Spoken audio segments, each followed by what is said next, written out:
আমার সৌভাগ্য যে আজকে সবার সঙ্গে দেখা করার সুযোগ হলো। চেষ্টা করেছি দায়িত্ব গ্রহণের পর থেকে বিভিন্ন জায়গায় বিদেশে প্রবাসীদের সঙ্গে বসে আলাপ করার জন্য, এবং অভিযোগের কোনো শেষ নেই এবং ন্যায্যতেই অনেক অভিযোগ এবং বিশৃঙ্খলা কাজের চেষ্টা করেছি যেগুলো সুশৃঙ্খল করা যায় কিনা, যে সমস্ত সার্ভিস পাওয়া যাচ্ছিল না সেগুলো পাওয়া যায় কিনা। উনি রাত দিন এটার পেছনে লেগে আছেন, প্রফেসর আসিফ নজরুল উপদেষ্টা, উনি ওনার দৌড়ঝাঁপ এটার পেছনেই রয়েছে সারাক্ষণ।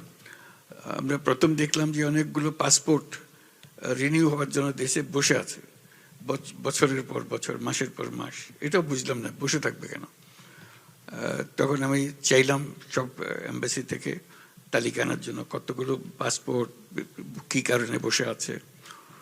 তা আমি একটা সময় নির্দিষ্ট করে দিলাম, 1 মাসের মধ্যে সমস্ত কিছু আপডেটেড করে ফেলতে হবে, এটা রিনিউ করতে হবে। এবং রিনিউ করার সময় আর মেশিন রিডেবল পাসপোর্টের দিকে যাব না, ই পাসপোর্টের দিকে যাব। প্রথম অভিযোগ হলো যে স্যার এটা পারা যাবে না, আমাদের ক্যাপাসিটি নাই। আমাদের ক্যাপাসিটি না থাকলে ক্যাপাসিটি বাড়ান, কিন্তু কাজটা করতে হবে।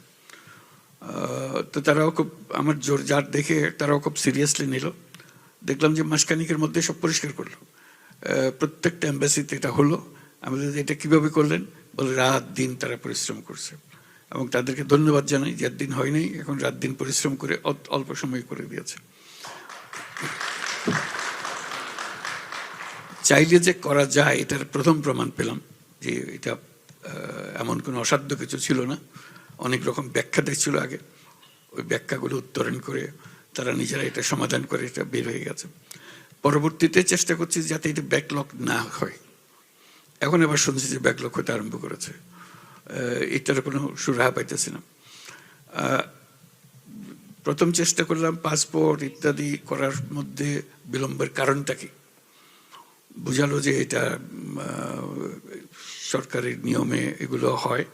কারণটা হলো পুলিশ ভেরিফিকেশন লাগে।